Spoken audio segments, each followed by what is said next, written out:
Good morning, good afternoon, and good evening to all of my beautiful viewers. Thank you so much for coming back and watching my third YouTube video. I really appreciate it.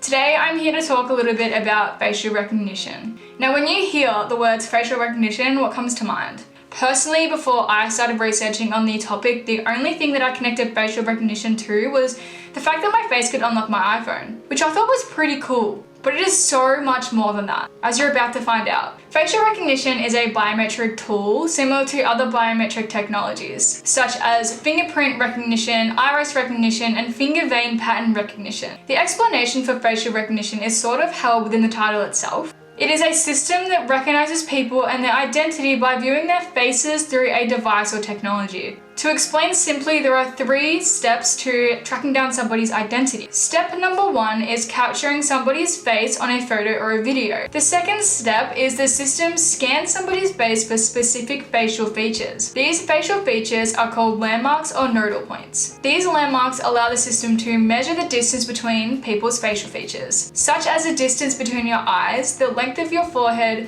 the size of your nose, and the length between your lips. All of these different measurements are added up into one mathematical formula and creates your own facial signature. Facial recognition has been around for a while. It's been around since 1960, which is kind of a long time for something that seems so advanced. Just a disclaimer, for both my sake and your sake, I'm going to be referring to facial recognition technology as FRT at some points during this video, because after the first 20 times of saying it, it can become a bit of a tongue twister. Now that you know what FRT is and how it works, let's look at the bigger picture. Is FRT a good thing that keeps us safe and in a secure society? Or is it a ridiculous invasion of privacy and a failed system used by the government and corporations to stalk the general public? Now, I've mentioned in my previous video that COVID-19 is a very real thing. It has sort of split society into 2 different groups. The first group is all for lockdowns and restrictive rules, while the second group is completely against lockdowns and restrictive rules because they claim that their rights are being stripped from them. But really, it doesn't matter which group you belong to.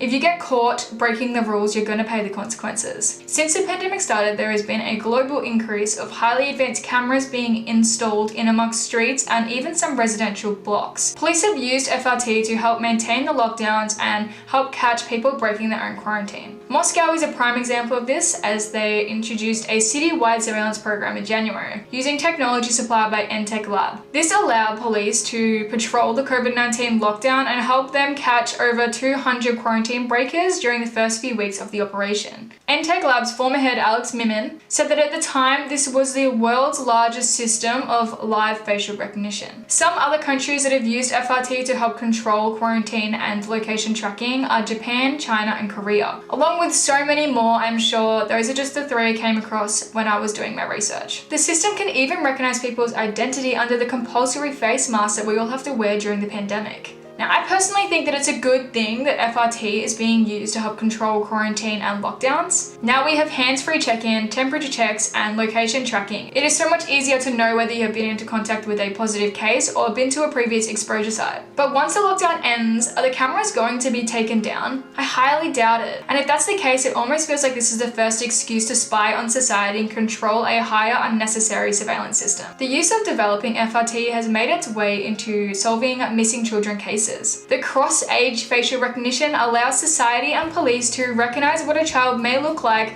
however many years after their abduction. This is a huge step in the right direction. With the combination of artificial intelligence and cross-age facial recognition, photos can be uploaded to a network dedicated to a search for missing children. The system generates a photo across approximately 200 databases and discovers if they match any of the missing case files. The reunion system has a 98% success rate, with information of 3,978 children gone out. 3,901 of them have been found, which is super impressive. When I was looking into this particular subject, I came across some insane cases, including was a story of a missing child in China who was found 19 years after his abduction. Another one I came across was another missing child in China who was found a whopping 30 years after his abduction. 30 whole years. That's longer than I've been alive. This wouldn't have been made possible without the cross-age facial recognition technology. Now, everything I have mentioned in this video so far, I feel has had a pretty positive outlook on the concept of FRT, but the system is far from perfect. There have been many troubles and concerns that have been voiced towards the whole system. One of the main problems of FRT is the failure to correctly identify people. The system has a racially biased problem, with majority of misidentifications being from a certain ethnic group, depending how the algorithms have been trained. For example, in the United States, Asian American people and African American people are 10 to 100 times more likely to be misidentified than those with a Caucasian background. In the States, the system has been used since the year 2000 and has been described to be notoriously unreliable, while algorithms in Asian countries such as Japan, China, Korea have been proven to recognize Asian faces far better than those of any other ethnic background, while algorithms in European countries have been proven to recognize European faces far better than any other ethnic group. I think you get the picture. As somebody who lives in Australia, I feel so much white privilege right now, and it is disgraceful.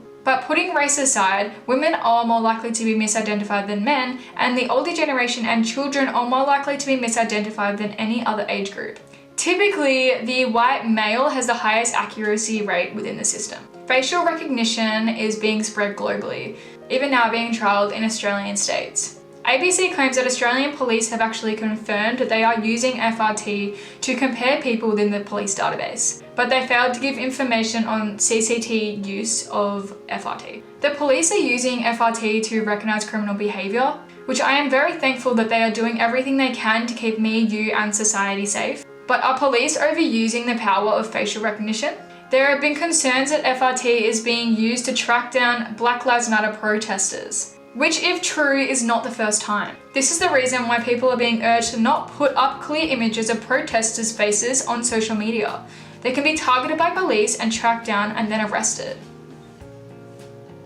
There are also some other things that have made me feel uneasy about FRT. For example, in China, every resident has an identification within the system. It sort of reminds me of Big Brother in 1984. And also, they've named one of their biggest surveillance systems Skynet, with 20 million cameras being installed in public spaces. Coincidentally, this is the same name as the artificial intelligence villain in Terminator. Do with that as you will. It is so easy to associate facial recognition technology to just phones and Facebook tags. But next time you hear somebody talking about it, you have the option to put an informative spin on the conversation. It is a scary piece of technology, and I feel like not enough people know about it. Now that's all for me today. If you want to know more about what went into the making of this video, check out my Wordpress account. I will link that below. Don't forget to like and subscribe to my channel. Thank you so much for watching, and I will see you next time. Bye!